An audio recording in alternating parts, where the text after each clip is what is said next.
nga na ito, samahan niyo ako dahil sasamahan nga natin ang isa nating kaibigan. Tara, ipapakilala ko kayo sa kanila. Magpapasama pala siya para bumili ng mga parts ng kanyang sasakyan. Ito nga pala si Chaka at ang mga kaibigan niya. Si Mastery naman ang driver namin. Comment down below na lang kung bakit Chaka pamalan niya. Hapon na pala dito sa Saudi Arabia no umalis kami sa bahay. Pero bago kami pumunta sa aming pupuntahan, dumaan muna kami dito sa isang balit na pet shop malapit lang sa amin. Meron silang iba't ibang uring isda. Meron din silang pusa, ibon, at napakaraming mga accessories na pwedeng pagpilian. Meron din ako nakita para sa mga chismosa. Ang dami-daming pinamili nila kabayan.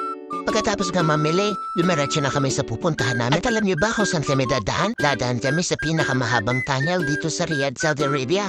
Ang bagong tunnel. Ito ang tunnel sa Abu Bakr, sa Dick Road. Medyo malapit na tayo sa pupuntahan natin. Sobrang excited na Chaka. Dumating kami, sarado pa ang mga tindahan. Kaya naman naglakad-lakad muna kami dito at nakakita kami ng maliit na palengke. Sino mag-aakala mga paninda na pala ito?